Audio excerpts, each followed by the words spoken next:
hearing. Lord, walang ibang makatulong sa mahal naming presidente. Ikaw lang, Lord.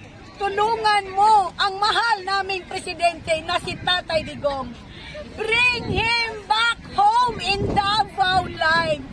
We love him. We support him from the bottom of our heart for everybody here.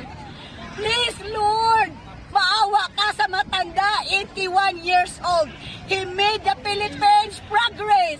He made the Philippines peaceful and clean. If you are going outside, you are not molested with drug addict. The drug war for Tatay Digong is the very big helping to all Filipino people and the new generation. And thank you.